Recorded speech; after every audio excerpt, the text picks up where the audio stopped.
उसके बाद chapter number 2 आता है हमारे पास pre operative evaluation and management. सबसे पहले इसमें से एज सच कुछ करने की ज़रूरत नहीं है, तो सबसे पहले हम कुछ इंपॉर्टेंट बातें ही करेंगे इसके अंदर। एक तो होती है pre operative history. Pre operative history में सबसे पहले एक तो चीज़ आती है कि वो करंट प्रॉब्लम पेशेंट की क्या है, उसके बाद पेशेंट की पास्ट हिस्ट्री क्या है, उसके सर्जिकल हिस्ट्री क्या है, उसकी फैमिली हिस्ट्री क्या है, उसकी सोशल हिस्ट्री क्या है। इसके अलावा जो है ना, अगर वो कोई drug history of drug history of any allergy to the drug, unusual reaction to the drug और कॉम्प्लिकेशन ऑफ प्रीवियस एनेस्थीसिया, अगर कुछ सर्जरी उसकी हुई हुई है। अच्छा, उसके बाद हम जो है ना वो उसकी हिस्ट्री के इम्पोर्टेंट जो हम पॉइंट्स हमें फाइंड करने हैं वो हमें डिफरेंट सिस्टेमिक इंक्वायरी पे हमने फाइंड करने हैं कि सीवीएस पे हमारे पास उसके कोई उसको इस्केमिक हार्ट डिजीज़ तो नहीं हुई, उसको जो है ना वो जो है ना वो हाइपरटेंशन तो नहीं है, इसके अलावा एरिथमिया तो नहीं है, इसके अलावा अगर हम चलें रेस्पिरेटरी में हमारे उसको एस्थमा सीओपीडी तो नहीं है, और इसके अलावा जीआईटी में चलें हमारे पास तो उसको कोई गैस्ट्रोइसोफेगल रिफ्लक्स है, क्रोनिक लिवर डिजीज है, ऑब्स्ट्रक्टिव जॉन्डिस है, न्यूरोलॉजिकल में कोई एपिलेप्सी, सीवियर हेमरेज हो सकता है। ठीक है, उसके अलावा रीनल में हमारे पास रीनल पैरामीटर्स हो सकते हैं, previous surgery, medication, smoking, alcoholism, reading disorders और ड्रग एलर्जीज। ये हमने हॉल टॉपिक्स कवर करने हैं ऑपरेशन से पहले कि उसको दिल की बीमारी तो नहीं है, उसको एंडोक्राइन की बीमारी तो नहीं है, रेस्पिरेटरी बीमारी तो नहीं है, सीएनएस की कोई बीमारी तो नहीं है, प्रीवियस सर्जरी की कॉम्प्लिकेशन तो नहीं हुई भी, स्मोकिंग अल्कोहलिज्म तो नहीं है। उसके बाद हमने चलना है उसके फिजिकल एग्जामिनेशन की तरफ।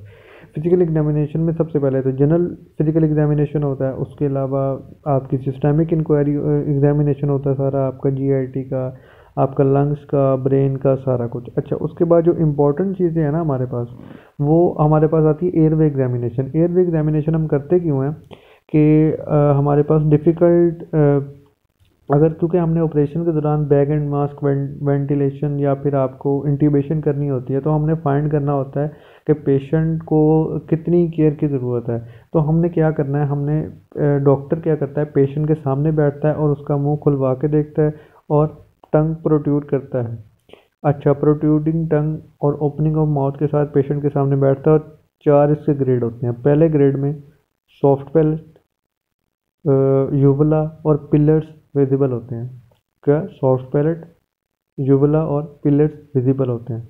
ग्रेड 2 के अंदर सॉफ्ट पैलेट और सम पार्ट ऑफ जो है ना यूवला दिखता है हमें। ग्रेड 3 के अंदर हमें यूवला नज़र नहीं आता, सिर्फ सॉफ्ट पैलेट नज़र आता है। ग्रेड 4 के अंदर हार्ड पैलेट नज़र आता है सिर्फ। हमारे पास जितना ज़्यादा ग्रेड होगा उतना ही डिफ़िकल्ट होगा, हाई रिस्क होगा for obtaining and storing Airways. ठीक हो गया।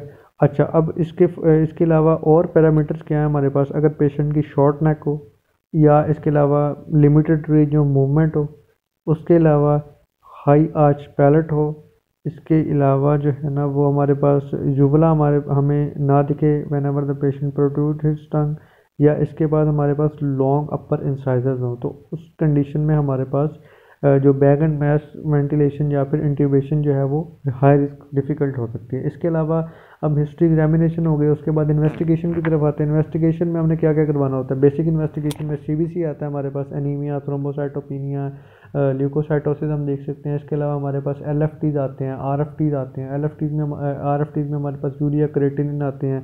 ठीक है, इसके अलावा एलएफटीज में हमारे पास बिलीरुबिन आती है, एसजीपीटी, एसजीओटी आते हैं हमारे पास, और इसके अलावा जीजीटी और एएलपी आते हैं। इसके अलावा हमारे पास और क्या चीज़ आती है, इकोकार्डियोग्राफी आ सकती है। वो पेशेंट जो कि 60 ईयर्स से अबव हो, उनको कोई कार्डियोवास्कुलर या रेस्पिरेटरी प्रॉब्लम हो। इसके अलावा जो है ना वो सीरम इलेक्ट्रोलाइट आप करवा सकते हैं, चेस्ट एक्सरे करवा सकते हैं। अगर एक वुमेन चाइल्ड बेयरिंग एज की है तो आप प्रेगनेंसी टेस्ट करवा लें और ब्लड ग्लूकोज लेवल करवा लें। ठीक है, तो ये सारे हमारे पास बेसिक इन्वेस्टिगेशन होती हैं जो हम ऑपरेशन से पहले करवाते हैं। सो इस चैप्टर में आपने इतना ही करना है, आगे आपको कुछ करने की ज़रूरत नहीं है, बाकी हम अगले चैप्टर्स में देखेंगे।